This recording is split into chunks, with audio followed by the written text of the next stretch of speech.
Llena mi habitación, hazlo ahora. Cerraré la puerta y en lo secreto me verás. No vine hoy aquí por recompensas. Vine por el placer de estar solo en tu presencia. Pues no hay lugar que se compare, donde a solas puedo adorarte. Derramo el perfume sin que me importe nada. No hay nada en este mundo que se iguale a tu mirada. Perfecta fue esa cruz, la que me dio el acceso para poder hallarte en mi lugar secreto. Llena mi habitación, hazlo ahora. Cerraré la puerta y en lo secreto me verás. No vine hoy aquí por recompensas. Vine por el placer de estar solo en tu presencia. Pues no hay lugar que se compare, donde a solas puedo adorarte.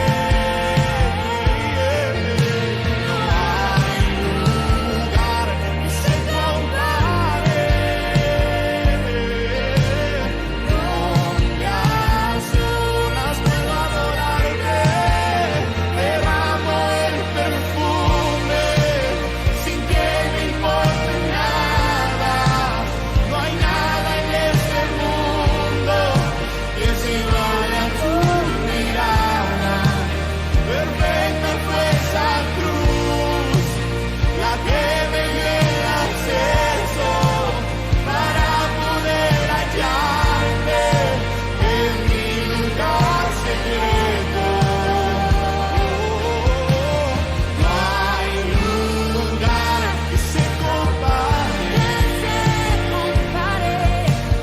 donde a solas puedo adorarte. No hay lugar que se compare, donde a solas puedo adorarte.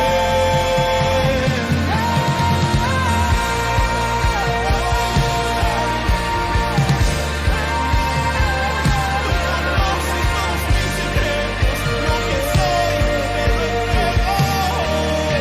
Derramo el perfume sin que me importe nada. No hay nada en este mundo que se iguale a tu mirada. Perfecta fue esa cruz, la que me dio el acceso para poder hallarte en mi lugar secreto. No hay lugar que se compare, no hay donde a solas puedo adorarte. No hay lugar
Tú eres mi lugar de deleite eterno. Justo aquí es donde tú y yo no tenemos fin.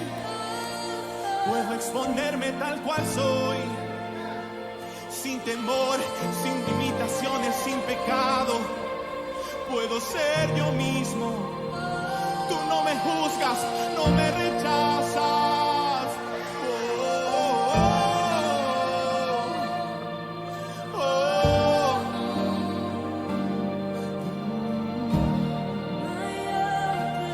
Muchos van buscando su destino, y aunque yo estuve perdido, encontré mi lugar secreto, donde soy libre, donde soy renovado, donde soy pleno por la presencia del Espíritu.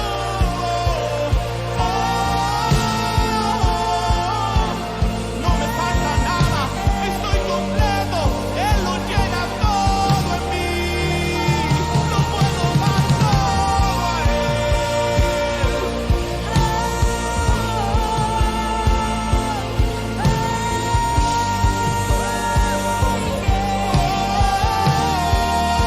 Tú conoces todo. Nada es igual a ti, nada es igual a ti, nada es igual a ti, nada es igual a ti, nada es igual a ti, nada es igual a ti, nada es igual a ti, nada es igual a ti, nada es igual a ti, poderoso, poderoso, magnífico, magnífico. Nada es igual a ti, nada es igual a ti, nada es igual a ti, nada es igual a ti, poderoso Dios, poderoso Dios, poderoso Dios, poderoso Dios,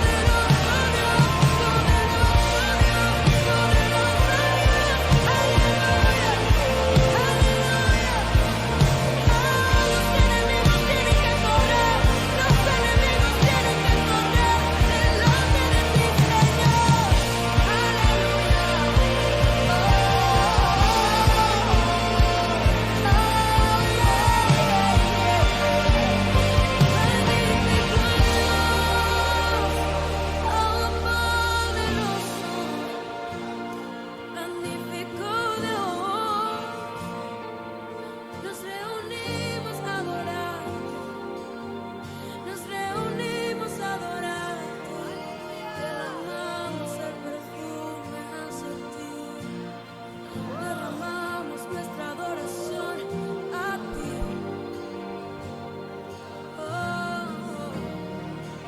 Derramo el perfume sin que me importe nada. No hay nada en este mundo que se iguale a tu mirada. Perfecta fue esa cruz, dice, La que me dio el acceso para poder hallarte en mi lugar secreto. secreto.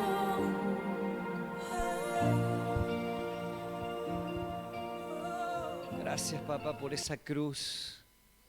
Gracias por ese momento sublime en que nos diste acceso al Padre mediante el Hijo. Gracias por transformarnos, por perfeccionarnos, por limpiar nuestras vidas. Por eso es que nos podemos derramar delante tuyo, en alabanza, en adoración, derramar nuestra vida, derramar nuestra mente, derramar toda nuestra miseria para que la limpies mediante la forma en que nos vas transformando, llenándonos cada momento de tu Espíritu Santo, papá. Queremos ser gratos en este momento y traer nuestras generosidades, acercarnos a tu casa conforme nos hayas prosperado, conforme hayas puesto en nuestro corazón.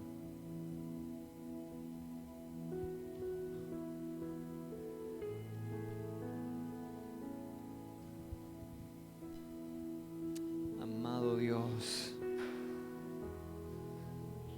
Dispone en esta hora nuestras vidas, nuestra mente.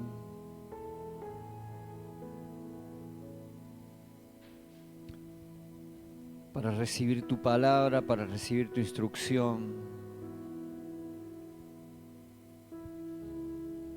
Danos luz para entenderte, danos sabiduría para recibirlo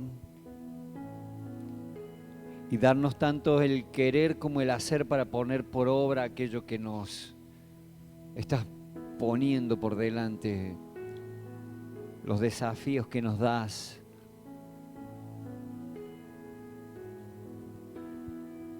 Padre, yo me dispongo en tus manos para ser un fiel mensajero que pueda traer a esta casa, a tus hijos, todo lo que viene de tu corazón y que quites todo lo que no viene de tu voz. Quita todo lo que pueda haber surgido de mi mente, Dios, en el nombre de Cristo Jesús. Aleluya, papá. Aleluya. Muy buenas noches, ¿cómo están? Tengo compañía aquí adelante hoy. Hola, Desi. Hola. Aquí entrenándolo de chiquito. Bueno, vaya con la mamá. ¿No? Bueno. Ya cuando quiere ir lo mando.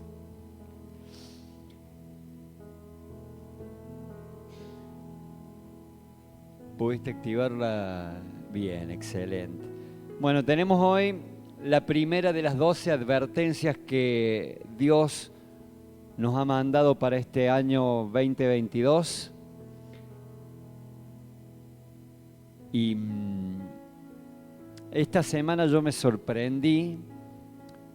Recordarán que yo desde hace ya muchos años, cada primera semana de enero, escucho la voz profética de Dios a lo largo del mundo. Específicamente hay algunos hombres, mensajeros de Dios, que presto mucha atención porque certeramente sé que son voz de Dios, sé que traen palabra de Dios, que estudian la Escritura y sobre lo que estudian se dejan guiar por el Espíritu Santo para traer un sentido al año que comienza el calendario. Y si bien en la última vez que compartí yo la palabra ya algo anticipamos acerca de el significado o el sentido de este año, vamos a ampliar un poco más como introducción en esta hora para saber lo que Dios nos está deparando en este tiempo. Ahora sí.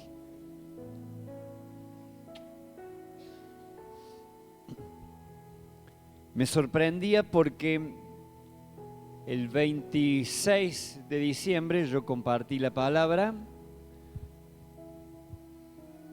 y hablamos de vivir estableciendo el reino, y Dios fue en ese día que nos presentaba este plan para todo el año entrante, iniciando 12 advertencias del atalaya. Recordemos, no sé si por si alguno no estuvo ese día y no lo escuchó, el atalaya es aquella persona que se paraba en lo alto de la torre, en la orilla de una ciudad, de una muralla, para poder ver lo que se venía y advertir al pueblo. Y Dios le llama a Ezequiel como atalaya y le dice, capítulo 33 de Ezequiel, versos 7 y 9, puse al atalaya sobre la casa para que advierta a mis hijos. Al oír, cada uno es responsable de su conducta. Si el atalaya no advierte, a él le pediré cuentas. Esta es la versión resumida de estos dos versículos. Creo que lo tenemos ahí. Y cuando nosotros como predicadores recibimos este llamado de atención, si se puede decir, este llamado de Dios y a la vez llamado de atención por si no lo hacemos, Dios nos dice, ustedes son mis mensajeros, son mi voz. Yo les doy un mensaje, les doy una advertencia. Si ustedes la dicen al pueblo y el pueblo igual permanece en su posición y no obedece, el pueblo será culpable, cada uno, cada pecador, cada persona será responsable de lo que haga. Pero si ustedes como atalaya callan y no advierten a mi pueblo, ustedes serán los responsables del pecado del pueblo. Entonces nosotros no podemos callar ni una palabra de lo que Dios nos dé a decir, aunque a veces podamos llegar a decir cosas muy duras, o pueda parecer a alguno que diga, esto lo dijo por mí. Bueno, siempre Dios yo hablo desde acá y a la vez es como que Dios ya me habló cuando lo escribí. Siempre Dios nos va a hablar. A algunos lo sentimos más propio, otros a veces decimos, no, esto ya lo pasé y esta no fue para mí, este es para otro. Pero de una u otra manera siempre Dios nos está apuntalando la vida. Nosotros vamos a ir mes a mes tratando de progresar en lo que Dios quiere edificar. Una vida para establecer el reino de Dios. ¿Cuáles son los objetivos de estas advertencias? Activar en cada oyente un aspecto que nos vaya transformando en servidores útiles al reino. Las advertencias no son para, ay, qué bien que me hizo esta palabra, cómo me acarició el corazón, cómo tapó las heridas, cómo me levantó. No son para eso. Vamos a ser directos y concretos. Las advertencias son para apuntalar nuestra vida, para advertirnos de lo que sucede en nuestro entorno, para advertirnos de lo que hay en la sociedad, en el mundo que vivimos y mostrarnos lo que Dios quiere que hagamos para poder vivir transformándonos en siervos útiles, no en miembros calientasillas de una congregación, sino que estemos donde estemos, nos transformemos en siervos útiles al reino de Dios, dentro de una congregación, dentro de un ámbito eclesiástico o en un ambiente laboral, en una familia, como hijos, como padres, como hermanos, como esposos. En el ámbito que sea, debemos transformarnos en siervos útiles del reino de Dios. Eso es vivir para establecer el reino. El reino no se establece simplemente por proclamar la palabra, sino que se establece viviendo lo que la palabra dice.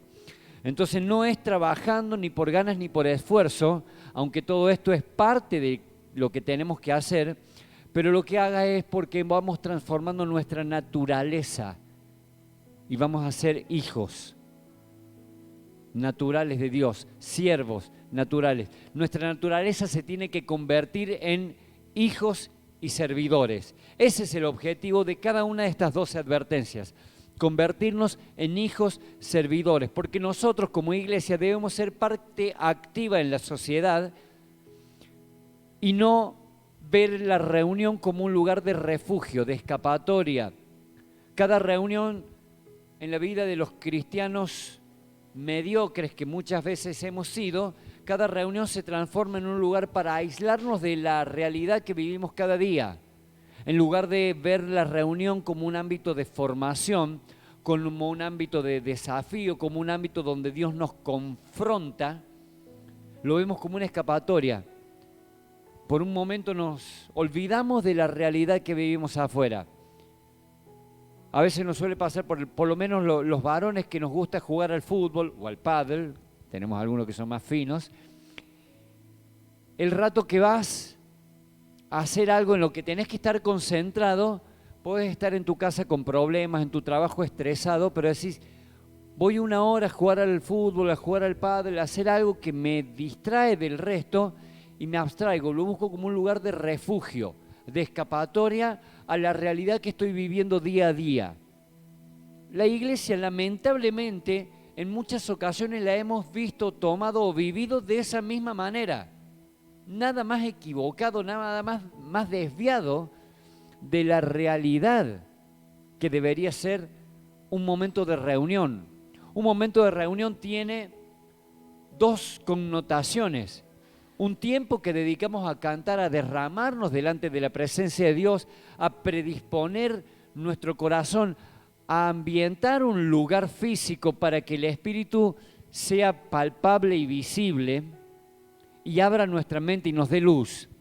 Y otra porción de ese tiempo para ser instruidos por Dios.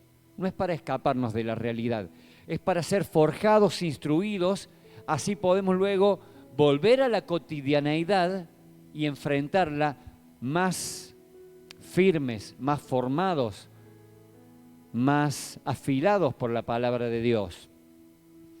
Como primera advertencia nos es necesario hablar de gobierno porque tenemos que saber a quién y cómo tenemos que rendir cuentas. No podemos pretender vivir un reino de Dios si no tenemos claro quién es el rey, cómo reina, cómo tenemos que rendirle cuentas, qué tiene que obrar en nuestra vida. Ese Dios es Padre, pero es Rey también. Son dos términos complejos de asumir como hijos. ¿Vieron?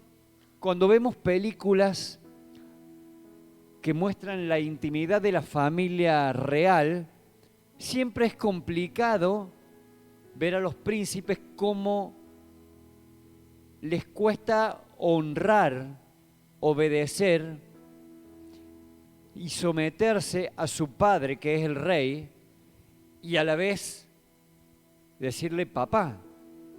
Bueno, lo mismo nos pasa a nosotros, porque nuestra mente tiene tanto límite y tanto estereotipo de esas películas que no sabemos cómo reconocer a Dios como Padre y Rey.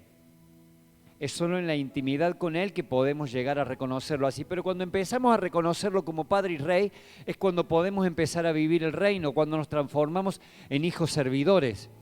Por eso es necesario primero hablar de gobierno. En segundo lugar, en febrero, 12 de febrero, vamos a hablar, si Dios lo permite y lo confirma, vamos a hablar de soberanía. Porque son los dos primeros temas que tenemos que tomar como advertencia para encarar la vida de un reino. Más lo que Dios nos va hablando intermedio, no nos cerremos solo en esto. Esto es lo que ya demarcó, más lo que nos va dando.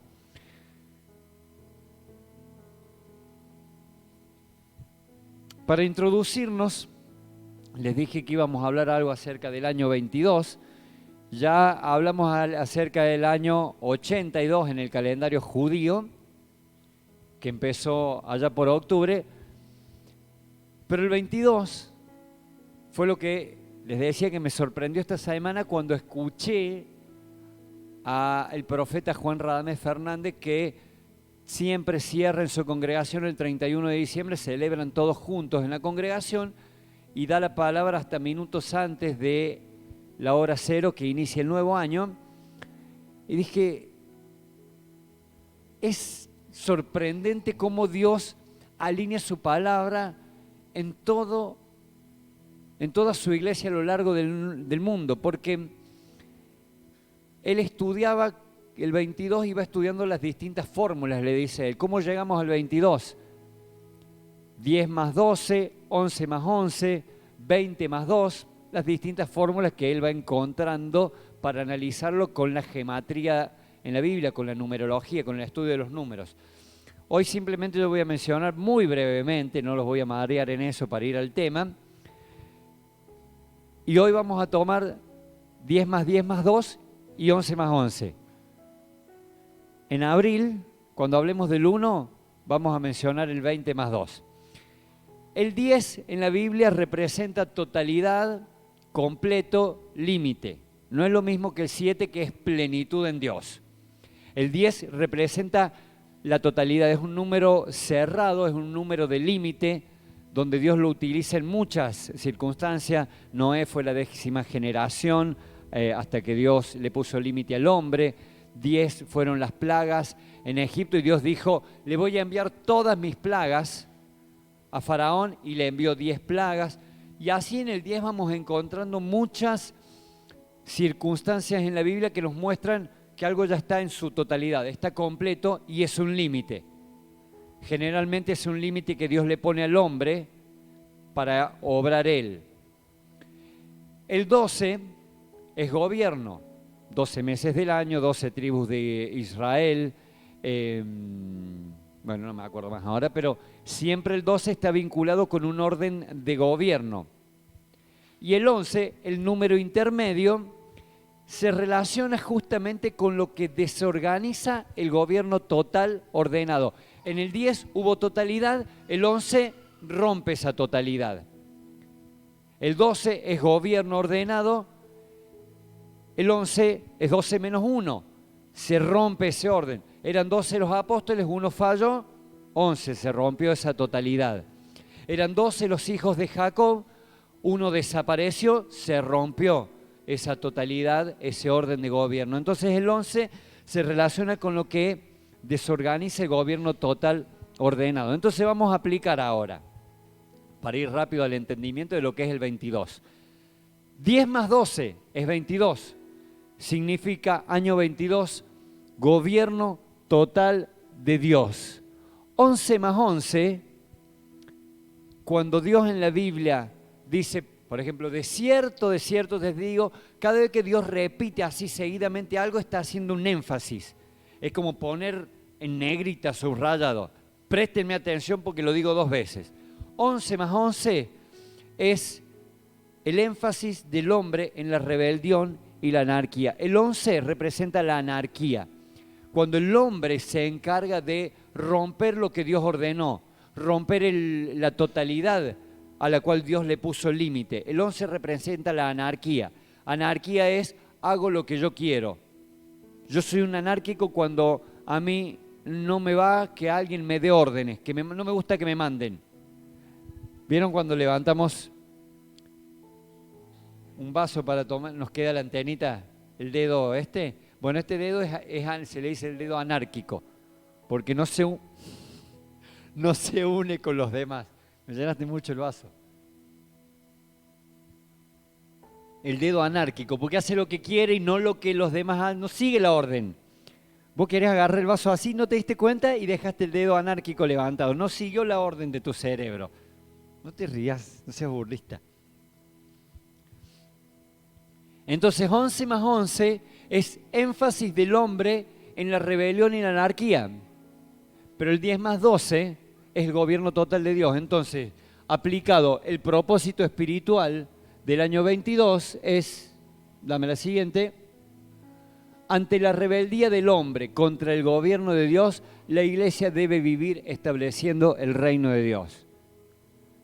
Yo cuando lo escucho a este profeta decir esto el 31 de diciembre y 4 días antes, 5, Dios nos había marcado la palabra que era vivir estableciendo el reino, iniciando hablando de gobierno, dije, Dios es posible que sea tan preciso y exacto. Este profeta no tiene nada que ver con la red Unge, con la casa paterna, con Gustavo Lara, ni con los distintos pastores que nosotros podamos estar alineados. Pertenece a una red completamente diferente. Entonces, ahí es cuando Dios nos sorprende y nos muestra cómo Él alinea su voz en toda la tierra para que la iglesia establezca su reino. Eso es lo lindo de por ahí escuchar distintas voces para confirmar cómo Dios viene hablándonos. Es decir, para cerrar esto, ante la intención de Dios de establecer su reino mediante la iglesia, el hombre incrédulo se revela cada día más, pero la iglesia permanecerá firme hasta la venida de Jesucristo y los que creen viviremos bajo el gobierno del reino. Este año 22 tiene como propósito de parte de Dios afirmarnos en el entendimiento de que tenemos que vivir su reino. Aunque estemos en esta tierra, no pertenecemos a esta tierra. Aunque la sociedad se ponga cada vez más anti Dios, nosotros vamos a vivir más afirmados, aferrados y fieles a nuestro Dios. Amén. Amén. Vamos al tema ahora. Romanos 8:19. Voy a correr así no piso el agua.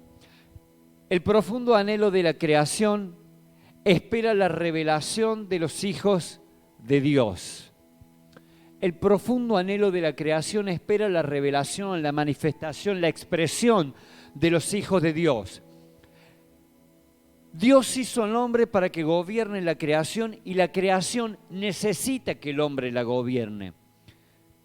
El Evangelio de Jesucristo no es para que nosotros vivamos bien, contrario a lo que muchas veces hemos creído, que en el Evangelio vamos a encontrar la plenitud de la vida, vamos a vivir bien, vamos a ser felices, vamos a encontrar la solución a nuestros problemas.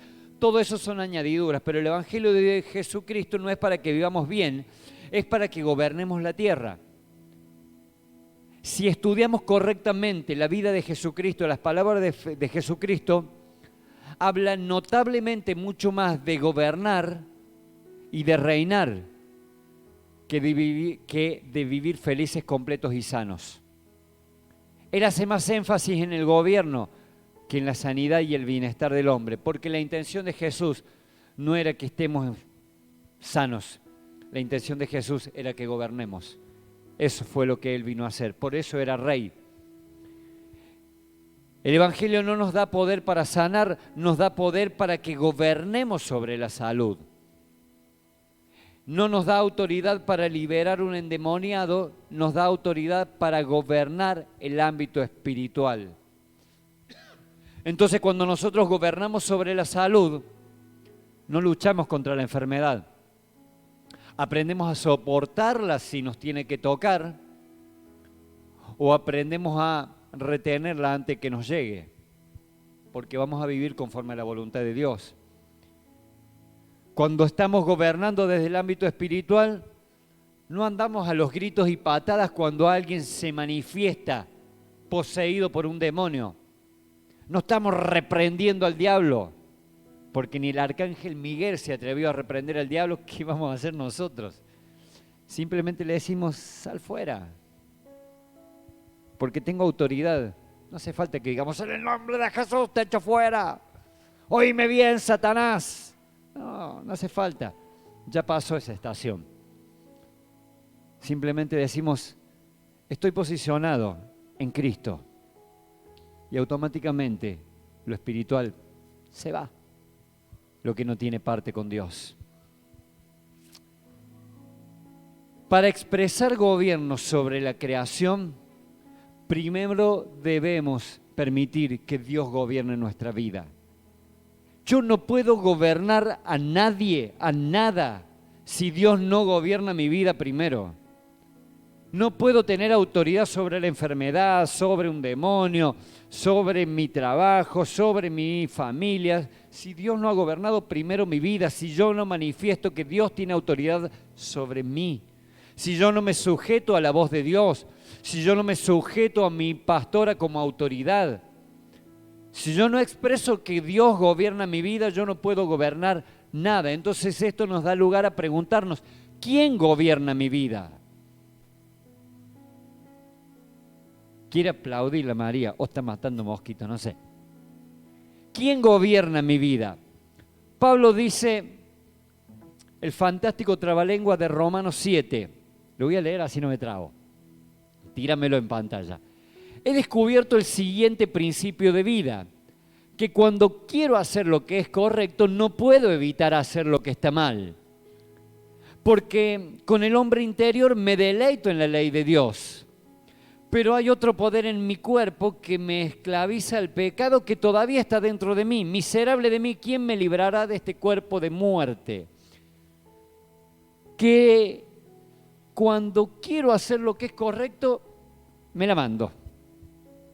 Vamos a decirlo en criollo, en cordobés. Cuando quiero hacer lo correcto, deslizo, meto la pata, me la mando, hago lo que está mal, porque con el hombre interior, sí, acá está el Espíritu Santo, me deleito en la ley de Dios, sé que no voy a insultar más, sé que no voy a desobedecer más, y estoy dispuesto a hacerlo, pero cuando lo quiero hacer, algo sale. ¿De dónde me sale el mal? Y porque el pecado todavía está en mí, en este cuerpo mortal, corrupto y miserable de este cuerpo. ¿Quién me libra? Cristo nos libra de esto. Pero mientras tanto tenemos que coexistir con la ley del pecado. Entonces, entra en nuestra vida un dilema. cuerpo, alma, espíritu. ¿Quién gobierna mi vida? Y vamos a reiterar la ilustración que muchas veces utilizamos, pero para que nos siga quedando más claro. El espíritu del hombre es nuestro amo según el diseño original. Nuestro espíritu es el que debería gobernar, el dueño, porque es donde reposa y vive Dios dentro de su creación. Pero en el pecado el espíritu murió. El cuerpo es el beneficiario, el usufructuario, el que expresa la vida del espíritu, el que expresa la voluntad del espíritu, el que disfruta y vive de los bienes del amo. El alma es el mayordomo, el administrador, donde radica nuestra voluntad, nuestra fuerza de voluntad está en el alma. Y el alma lo que hace cuando el espíritu, en el diseño, seguimos, estamos hablando del diseño original, ¿no? En el diseño original lo que hace el alma es el intermediario, el traductor, el que le dice al cuerpo lo que el espíritu mandó, porque lo físico no comprende lo espiritual.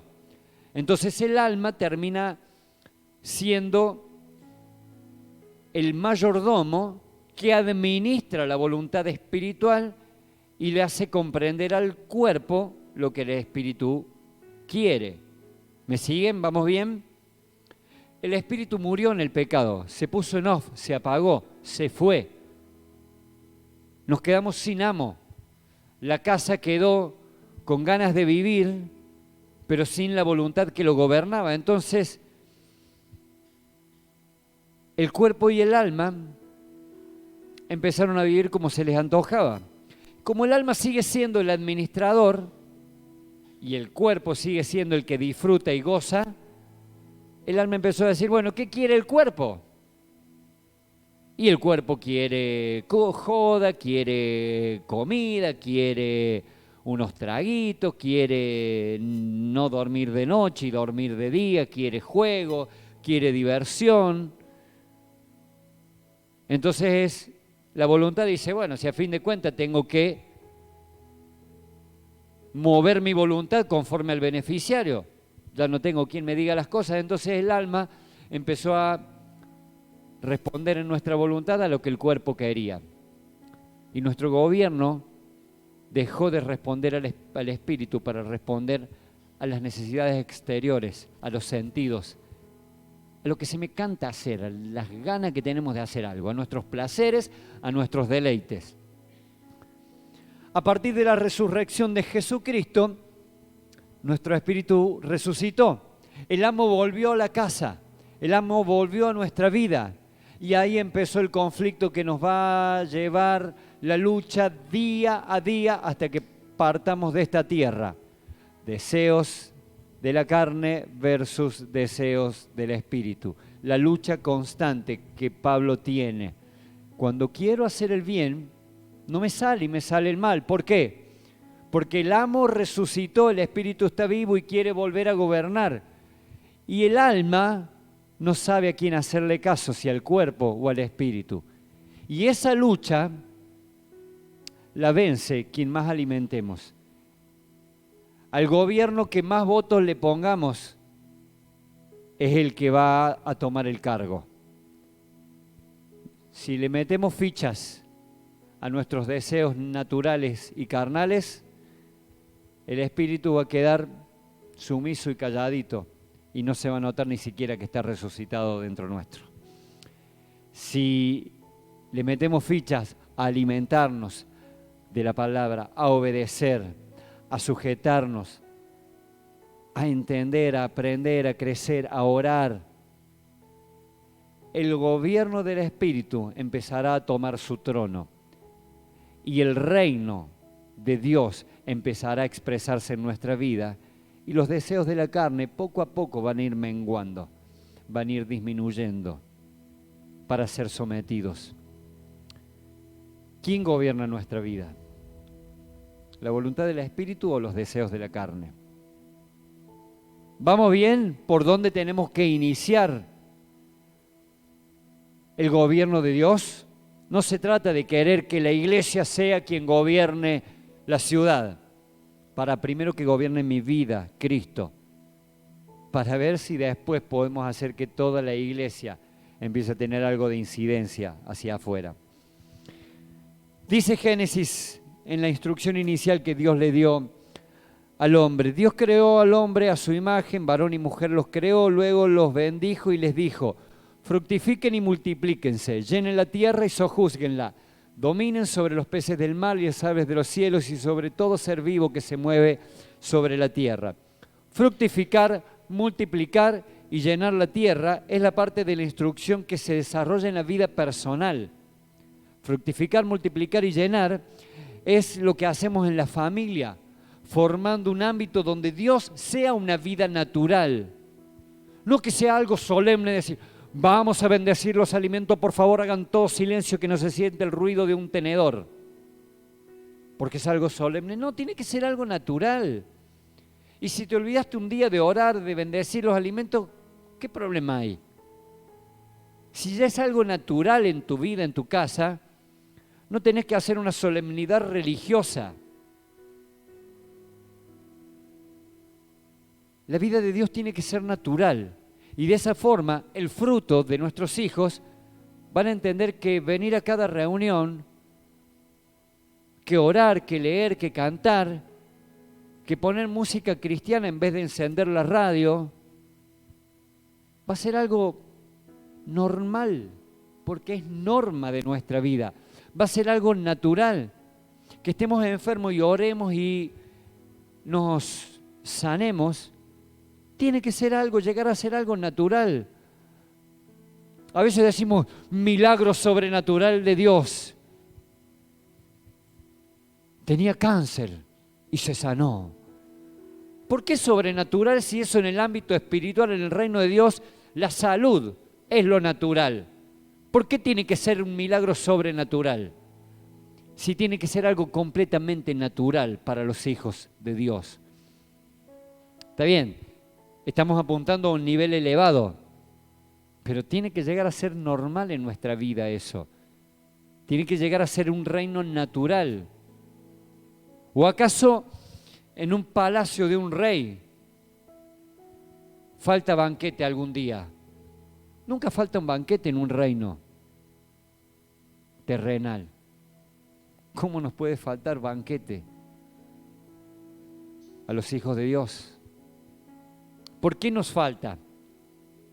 ¿Por qué dependemos muchas veces de los milagros sobrenaturales de provisión, de sanidad, de estado de ánimo? ¿Por qué? Porque no nos llegamos a considerar hijos del rey, servidores del reino.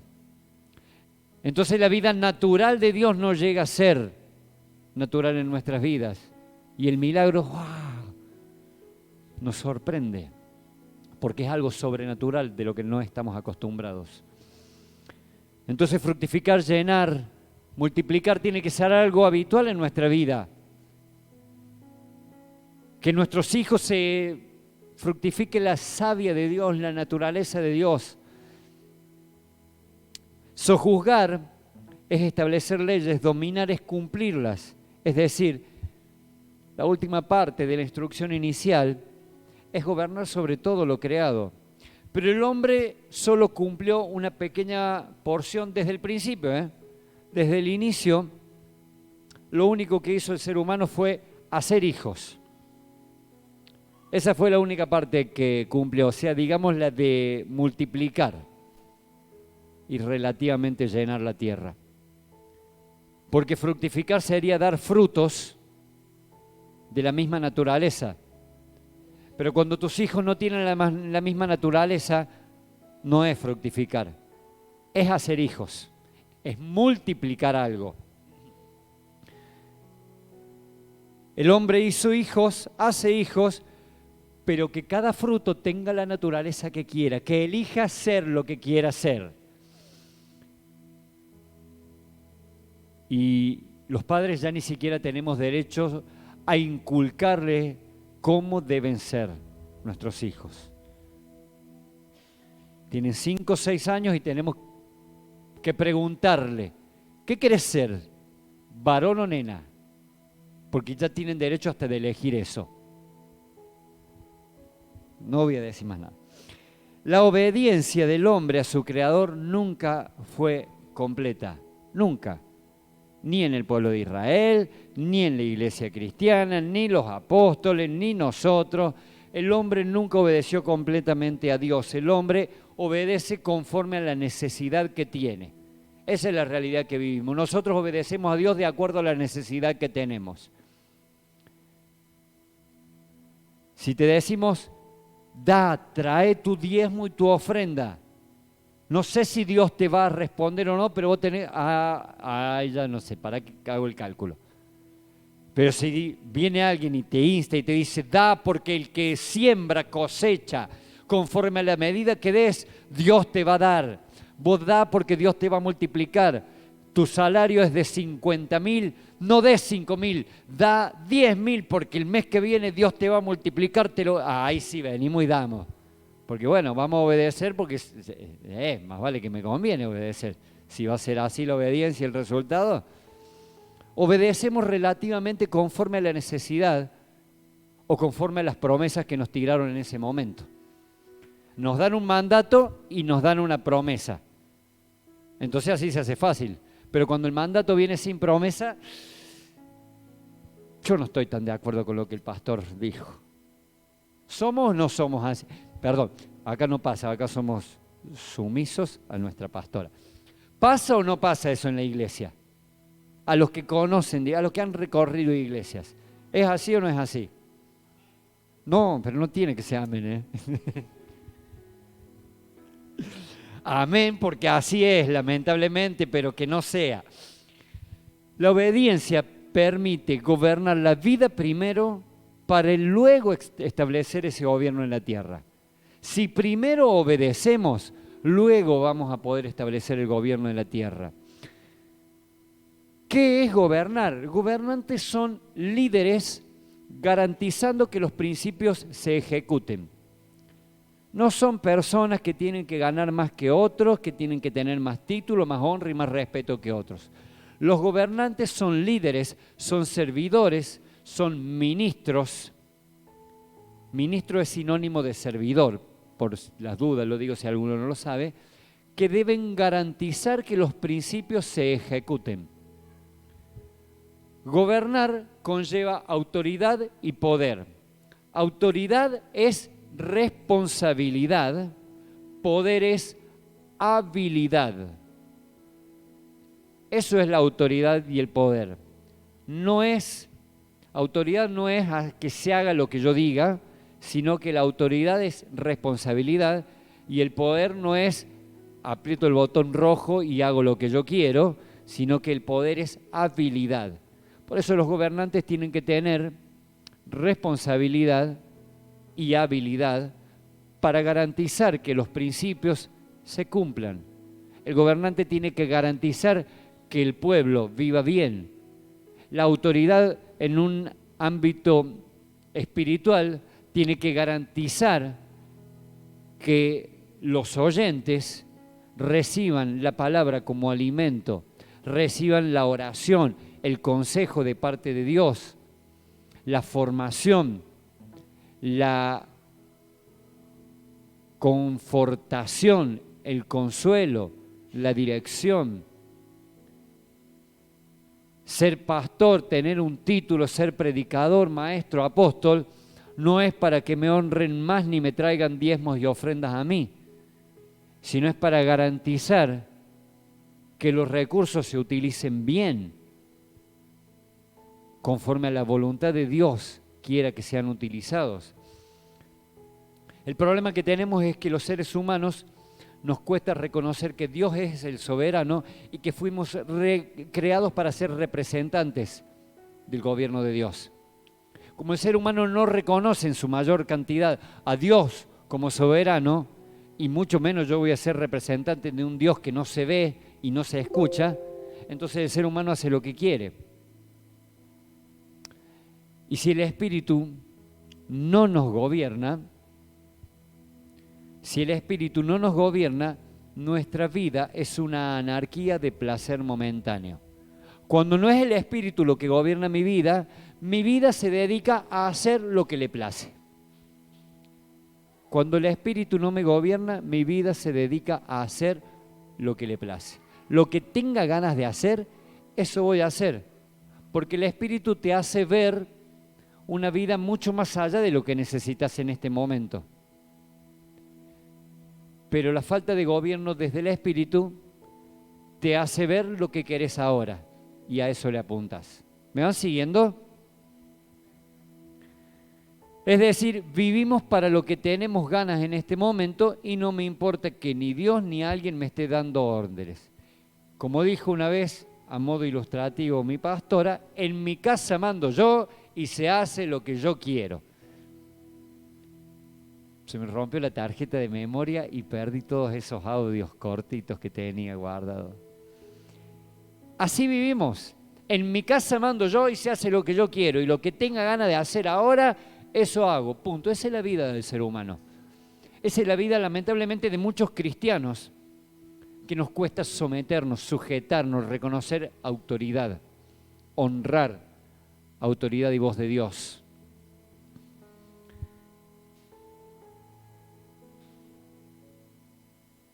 Adán fue hecho alma viviente, pero Cristo espíritu vivificante. El alma viviente, el alma sujeta al cuerpo, nos hace vivir de acuerdo a las necesidades exteriores. El espíritu vivificante nos hace vivir de acuerdo a la vida que está en el espíritu.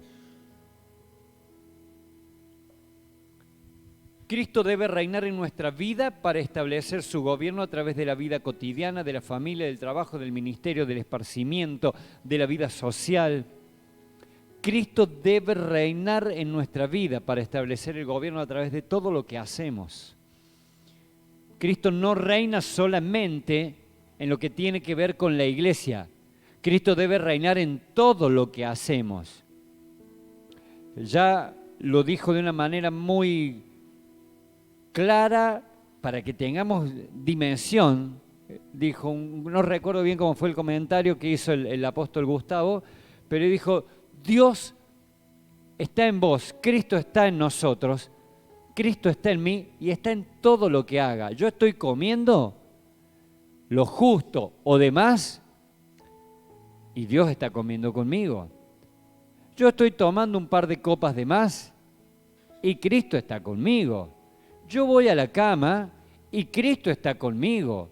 Yo pienso lo que no debo pensar, hago lo que no debo hacer y Cristo está conmigo. Entonces guarda, ¿a dónde estamos llevando a Cristo? Cuando vos lo ves de esa manera, decís, yo creí que cuando estaba dándole unos traquitos de más, el espíritu, la paloma se me voló. ¿Viste cuando te enojas y decís, se me voló la paloma? No. Te cuento que si vos ya tenés el Espíritu Santo en tu vida, aunque te enoje la paloma, no se te voló a ningún lado. Se contrista dentro tuyo. No se va. Yo también me enojo a veces, Y se me vuela la paloma. No se me vuela, se contrista la paloma dentro mío. Así que la paloma no se vuela. No creas que porque te enojaste, porque hiciste lo indebido en ese momento, me la mandé. Bueno, ya está, estoy tranquilo. Después le pido perdón a Jesucito, total, Él me perdona, ya me perdonó en la cruz y la palomita vuelve. No, está dentro tuyo, contristado, entristecido, apenado por lo que está teniendo que soportar en el cuerpo que habita. Cada vez que renegamos con problemas cotidianos, con pecados, con debilidades, con relaciones, evidenciamos la falta de gobierno de Dios sobre nosotros. Cada vez que renegamos con problemas, pecados, debilidades, relaciones, evidenciamos la falta de gobierno. No significa que si Dios nos gobierna completamente, no vamos a tener problemas ni dificultades. No significa que no vamos a tener malos pensamientos. Vamos a tener problemas, vamos a tener dificultades, pero hay dos maneras de enfrentarlo. O renegamos con eso, o trabajamos para someter la circunstancia. Conforme a cómo lo enfrentemos, evidenciaremos que Dios gobierna o las circunstancias nos gobiernan. Si el Espíritu nos gobierna, el gozo no se pierde aunque las dificultades permanezcan. Si el Espíritu nos gobierna, el gozo no se pierde aunque las dificultades permanezcan. ¿Vamos bien? Romanos 8.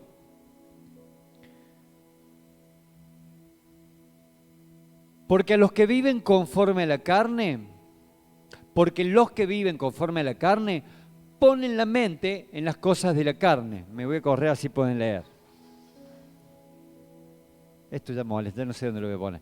Los que viven conforme a la carne, ponen la mente en las cosas de la carne, pero los que viven conforme al Espíritu, en las cosas del Espíritu. Porque la mente puesta en la carne es muerte, pero la mente puesta en el Espíritu es vida y paz. Pero ustedes no, habla de nosotros, Pablo dice, pero ustedes no están dominados por el cuerpo, sino por el Espíritu, si el Espíritu de Dios vive en ustedes. Vamos quedando claro ahí, ¿no? De acuerdo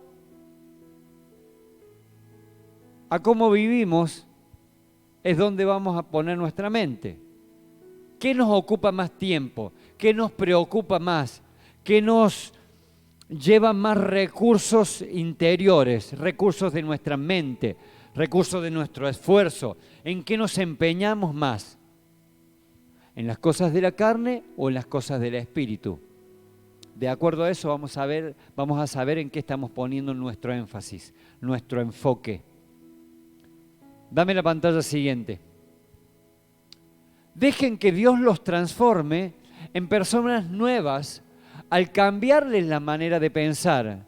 Entonces aprenderán a conocer la voluntad de Dios para ustedes, la que es buena, agradable y perfecta. ¿A dónde estamos poniendo nuestro enfoque? Nuestra mente. ¿En dónde estamos enfocando nuestros recursos? Con recursos me refiero a finanzas, a tiempo, a capacidades, a habilidades. ¿A dónde estamos enfocando el tiempo de nuestra vida? ¿A que nos gobiernen las finanzas? ¿A que nos gobierne el trabajo? ¿A que nos gobiernen las circunstancias? ¿A que nos gobierne el sistema financiero?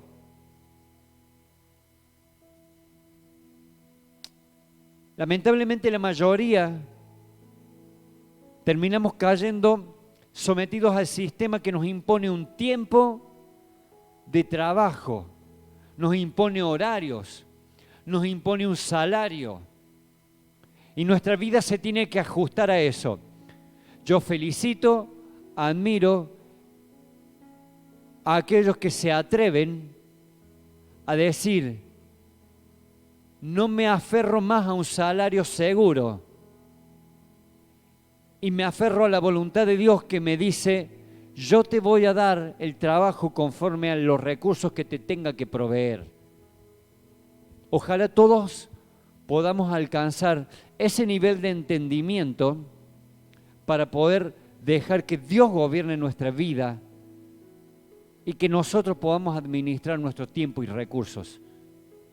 Y no que sea un sistema que nos domine y nos gobierne conforme a lo que el sistema impone.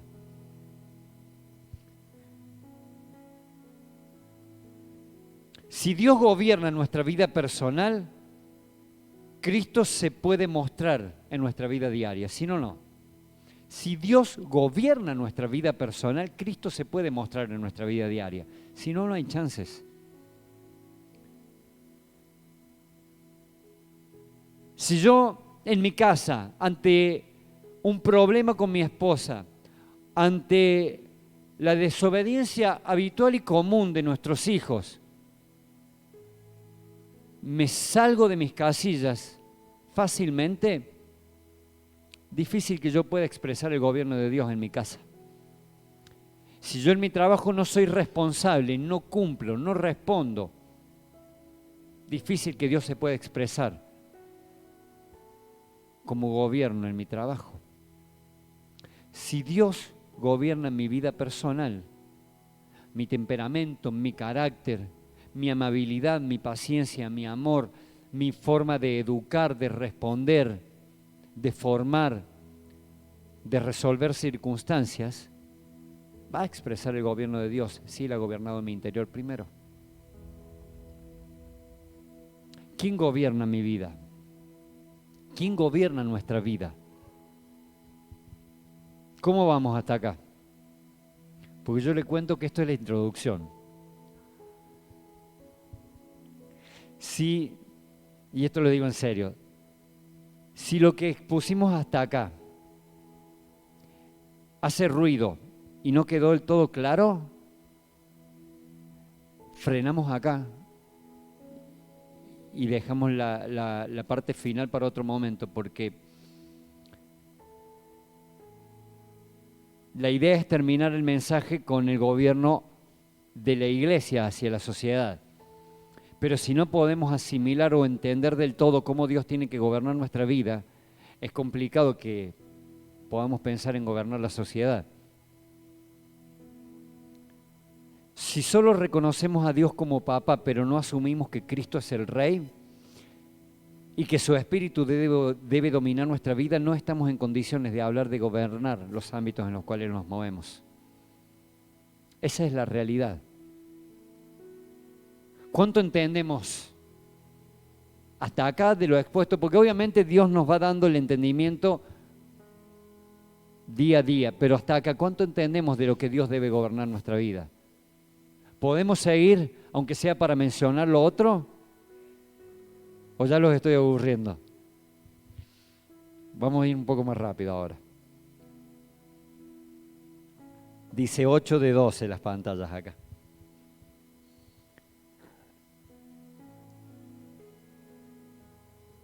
En el libro de Esther podemos encontrar el modelo de la iglesia como reino gobernando. No vamos a leer todo el libro de Esther, la voy a hacer bien sintética.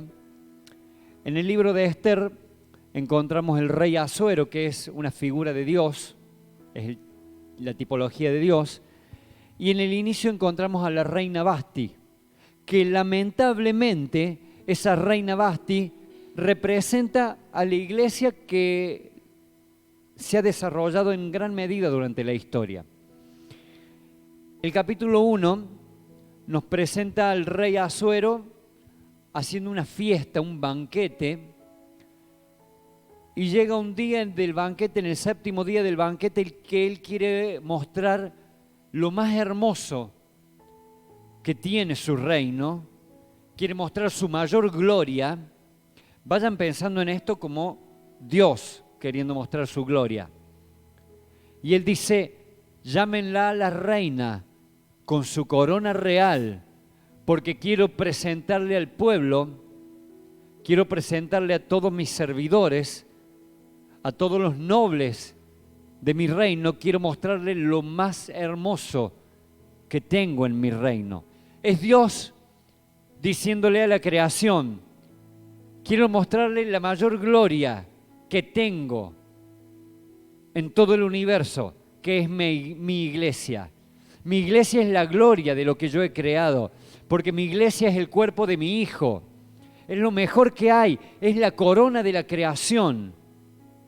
Y la reina, ¿qué le dijo a los servidores? Díganle al rey que no voy a ir, porque yo estoy ocupada en mi propia fiesta.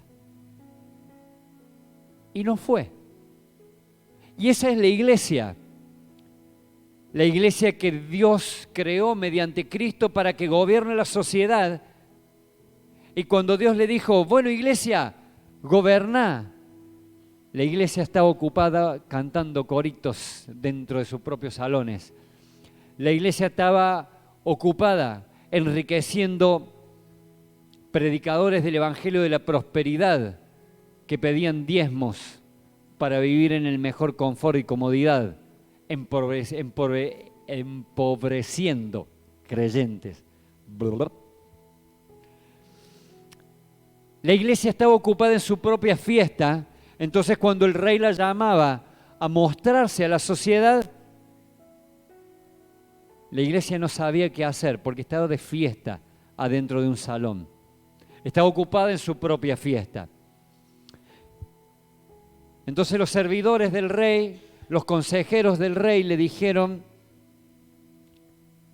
esto está mal. Esto es un mal ejemplo. ¿Qué van a decir las mujeres de nuestro reino si la reina no le obedeció al rey? ¿Cómo van a creer que el reino está en orden? ¿Cómo la sociedad va a creer que la iglesia vive en orden si la iglesia no le hace caso a Dios? Lo mejor es que la reina sea depuesta de su cargo y se busque doncellas vírgenes de hermoso parecer que aspiren al cargo de reina. Esa fue la orden que se le dio, ese fue el consejo que se le dio al rey Asuero, y el rey Asuero firmó ese edicto y dijo, búsquese por todo el reino jóvenes vírgenes de hermoso parecer. La expresión dice, búsquese jóvenes vírgenes wof. El término wof es una expresión que significa belleza interna que tiene que aparecer. Es decir, al rey no le importaba una modelo, un estereotipo de mujer preciosa, hermosa, bella y perfecta. 90, 60, 90. No era eso. El término que se utilizó, wof, la expresión es belleza interna que debe aparecer. Esto significa capacidad, habilidad, amabilidad, paciencia, amor, gozo, paz, benignidad, mansedumbre, templanza, fe, bondad. Eso significa todo lo bueno, agradable y perfecto que tenemos que tener dentro y debe aparecer cada vez que sea necesario.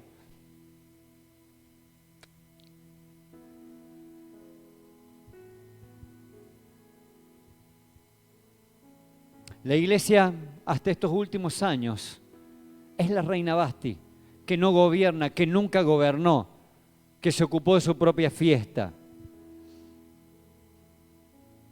Entonces, ¿de qué sirve una congregación llena de gente en la cual Dios no gobierna la vida de las personas? ¿De qué sirve una congregación grande y hermosa si no tiene ningún tipo de incidencia en la sociedad, en la ciudad en la cual está puesta? ¿De qué le sirve a un pastor tener miles de miembros cada reunión si el concepto de vida de esos miembros no expresa a Dios? Dame la siguiente, que es el versículo que mencioné recién. Ah, no, estoy bien, no dije nada. Estamos bien en ese. Esther fue la doncella que ganó el concurso, digamos.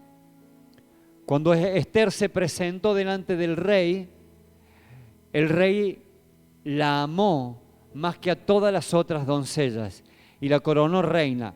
Y dice, verso 18 del capítulo 2, el rey celebró un gran banquete para todos sus príncipes y servidores, el banquete de Esther, y perdonó tributos a las provincias y dio regalos conforme a la generosidad del rey. En el banquete de Esther, en el cual la coronaron reina, en esa misma fiesta hubo regalos y deducciones para la sociedad. En la fiesta de coronación ya hubo una influencia en la sociedad. Esther representa la iglesia que Dios pretende, la iglesia que entiende que llegó para gobernar. Esther entendió que había llegado al reino para ejercer gobierno. La iglesia debe entender que llegó a la sociedad para gobernar. Como para sintetizar, por si alguno no lo recuerda o no leyó nunca el libro de Esther, Esther fue coronada reina, se hizo el banquete para todo el pueblo. El primer banquete del rey Asuero había sido para los servidores y los nobles, la alta sociedad del reino. El banquete de Esther duró 6 meses, no 7 días solamente, duró 6 meses, y se convocó a todo el pueblo, absolutamente a toda la sociedad. Y ahí Esther provocó que haya beneficios, deducciones, regalos. Esther empezó a tener incidencia. Pero luego sucedió que había un servidor de Asuero que odiaba a los judíos. Entonces tramó un plan para exterminar a los judíos. Vino el tío de Esther y le dijo: a ver, Esthercita, si te moves dentro del reino y haces algo para que los judíos no seamos exterminados. ¿Y qué querés que haga?, dijo Esther. No sé, fíjate qué hace, para algo sos reina.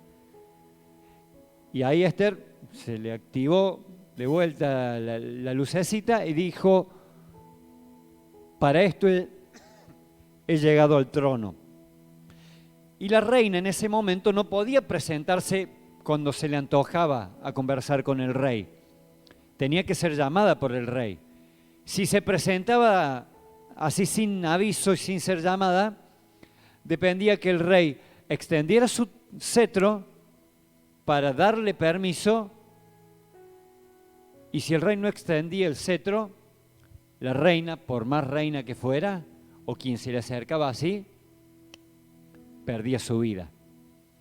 Y Esther dijo: si muero, que muera, y si vivo, que viva con todo mi pueblo. Yo me voy a acercar al rey y le voy a hablar, porque probablemente para esto he llegado al reino, para este momento he llegado al reino. Esther entendió que había llegado para gobernar. La iglesia, no sé si ella entendió que está para gobernar. Pero primero, y insisto con esto, debe ser nuestra vida gobernada por Dios para que podamos ejercer gobierno afuera. Si no es la iglesia de Dios la que presenta salvación y alternativas de vida a la humanidad, ¿quién lo va a hacer? ¿Quién va a presentar alternativas de vida? ¿Quién va a presentar una vida digna a la sociedad si no es la iglesia? Si el resto de las creencias, el resto de las filosofías son pan hoy y hambre para mañana. Esther no tuvo que decir quién era, de dónde era. Esther llegó al trono sin decir que era judía. Simplemente demostró aptitud y actitud para gobernar. ¿Cuál es nuestra aptitud y nuestra actitud para ejercer gobierno? Lamentablemente el pueblo cristiano vivió su vida de iglesia dando lástima, pena, mendigando, creyendo que vivir en riqueza es pecado, creyendo que involucrarse en profesiones, cine, televisión, arte, deportes, política es pecado. ¿Cómo un cristiano se va a meter en política? Entonces, ¿a quién podemos gobernar si la iglesia se dedicó siempre a hacer todo para la gloria de Dios? Yo no voy a estudiar porque Dios me da la capacidad. Yo no me voy a formar porque Dios me da la capacidad. Y así hemos perdido generaciones enteras de gente que intentaba darle la gloria a Dios, pero hacía quedar a la iglesia en vergüenza por incapacidad.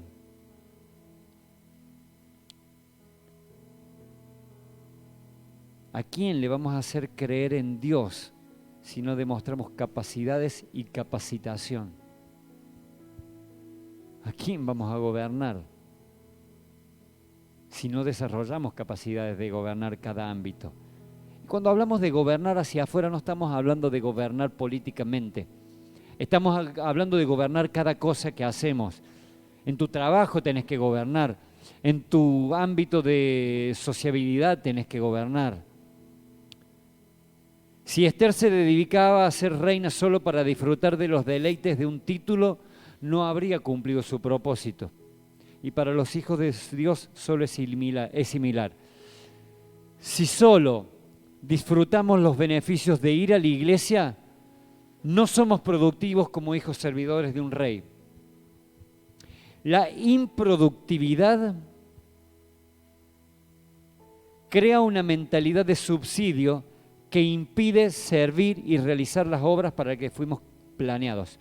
La improductividad, es decir, hacer nada, crea una mentalidad de subsidio.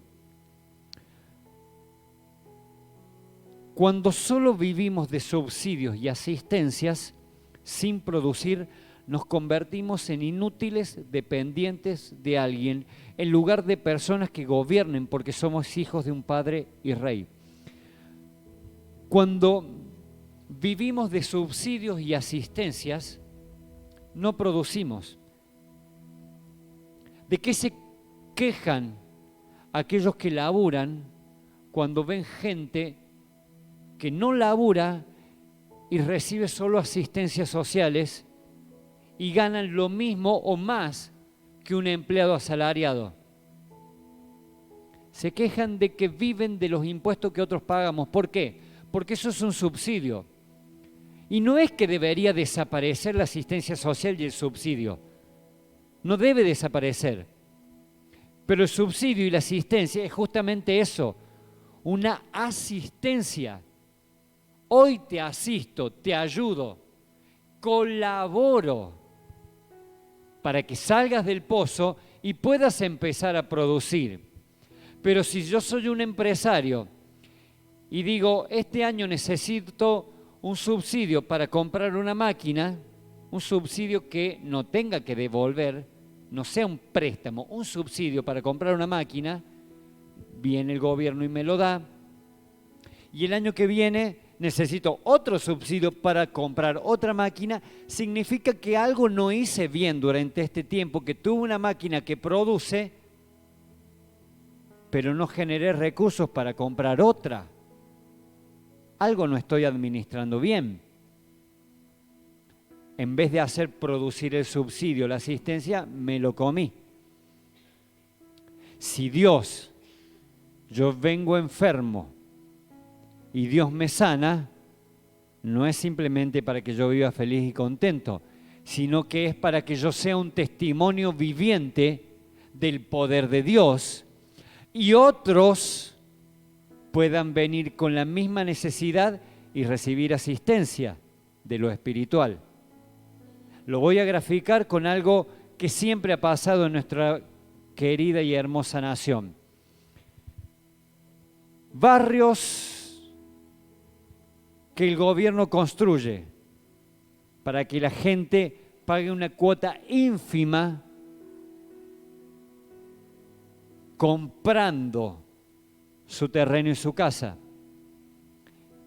Y el argentino pícaro paga 8, 10, 12 cuotas, la inflación subió. Yo sé hoy de barrios que están pagando, creo que era algo así como 1.500 pesos de cuota del terreno y 2.000 pesos de la casa. Un total hoy, 2022, de 3.500 pesos por una casa. Y no lo pagan. Entonces, no pagaron ese subsidio, esa asistencia, por tanto no puede haber recursos para que otros lleguen a ese mismo beneficio. ¿Se entiende la idea? Si nosotros los cristianos venimos a la iglesia solo a disfrutar de que Dios nos devolvió la vida, de que Dios nos dio ánimo, pero no somos testimonios vivientes, hijos administradores de un reino, ¿a quién vamos a enseñarle que Dios debe gobernar la tierra? ¿Se entiende la idea? ¿Se entiende por dónde Dios nos quiere llevar? Vamos a la última parte, última pantalla, dice acá. Para expresar gobierno sobre la creación, primero Dios debe gobernar mi vida personal. La iglesia debe tener personas en lugares de gobierno, pero es necesario primero una vida gobernada, una casa gobernada, un trabajo gobernado, un estudio gobernado, una naturaleza de gobierno en cada parte de mi vida. Dice Mateo 6:33, busquen primero el reino de Dios por encima de todo lo demás y vivan su justicia y Él les dará todo lo que necesiten. Buscar el reino de Dios y vivir la justicia es llevar una vida pendiente de lo que Dios quiere que hagamos para hacerlo. Buscar el reino de Dios, vivir la justicia es vivir pendiente de lo que Dios quiere que yo haga y así lo pueda hacer. Si yo no estoy pendiente de la voluntad de Dios, no voy a poder ponerla por obra nunca. Si yo no estoy pendiente de cómo quiere Dios gobernar mi vida, ¿qué gobierno voy a expresar? Buscar el reino y vivir la justicia es aceptar que habitamos un contexto contrario a Dios, pero que asimismo debemos permanecer firmes en los principios de Dios, porque no somos de esta tierra. ¿Vamos a tener problemas económicos? Lo vamos a tener. ¿Vamos a tener problemas de salud? Lo vamos a tener. Vamos a encontrarnos cada vez con más ideas, principios, valores, leyes contrarias a Dios. No lo duden. En el mundo van a tener aflicción. Pero confíen, yo vencí el mundo. Están en el mundo, pero no son de acá. Les cierro con esto. Gobernar es someter nuestros pensamientos para dominar todo lo que hagamos. Gobernar es someter nuestros pensamientos para dominar todo lo que hagamos. ¿Fácil? Tan fácil como hacer papas fritas sin aceite. No es fácil. Es sencillo o relativamente sencillo dominar lo que hago, dominar lo que digo, dominar lo que miro. Es relativamente sencillo. Porque en el trabajo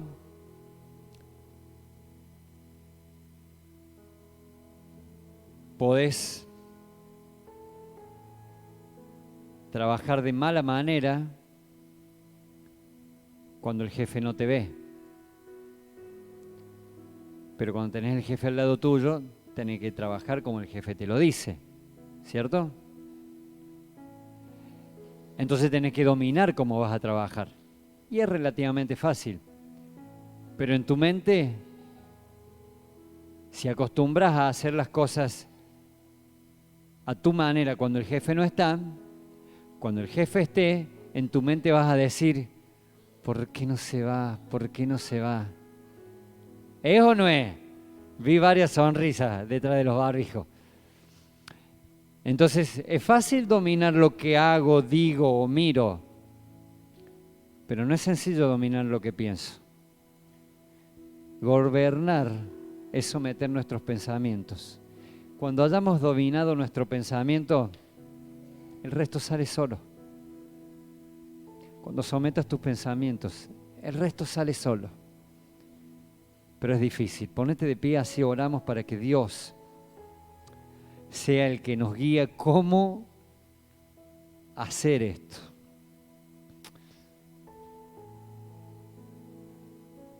Amado Padre y Rey, no es cosa sencilla a lo que nos expone tu palabra, pero debemos ser fiel a tu advertencia, debemos ponernos como atalaya para saber lo que tenemos por delante. Y aunque a veces queremos palabras que nos reconforten y fortalezcan, necesitamos palabras que nos apuntalen, palabras que nos direccionen, palabras que nos den advertencia, palabras que fortalezcan nuestro camino hacia adelante. Y si podemos lograr entender de qué se trata tu gobierno, la expresión de Jesucristo a través de la iglesia se va a hacer absolutamente sencilla. Pero el primer paso es poder empezar a someter nuestros pensamientos. Si bien fue la última frase que pusiste en mi mente, que diste a mi espíritu, tal vez sea simplemente con ese detalle que nos tenemos que ir hoy. Gobernar es someter nuestros pensamientos para dominar todo lo que hagamos. Cuando nuestra mente logre estar sumisa a tu voluntad, todo lo que pongamos por obra va a ser una expresión de Jesucristo. Cuando tu verdad empiece a gobernar nuestra mente, todo lo que hagamos va a ser expresión de Jesucristo. Es tu verdad que nos debe gobernar, es tu verdad que nos debe direccionar, es tu verdad que debe impartir vida en nosotros, salud en nosotros, prosperidad en nosotros, autoridad y poder. Vamos a dejar por un momento que el Espíritu nos guíe, nos hable, nos direccione, simplemente a recibir como un rema la palabra de gobierno de Dios. Yo sé que es mucho para analizar, mucho para pensar, mucho para digerir, pero es el camino que Dios ha empezado a transitarnos. Es la senda por la cual Dios nos va a llevar a lo largo de este año para llegar a final y que podamos como congregación abrir las puertas de un salón y tener parte en la sociedad de esta ciudad. Sabemos que así lo ha determinado el Señor y así nosotros queremos someternos y sujetarnos a vivirnos. En el nombre de Cristo Jesús, te vamos a alabar, te vamos a cantar, vamos a proclamar tu palabra, vamos a proclamar tu gobierno por un momento más. Espíritu Santo, toma el dominio y el control de nuestras vidas en el nombre de Jesucristo, Señor.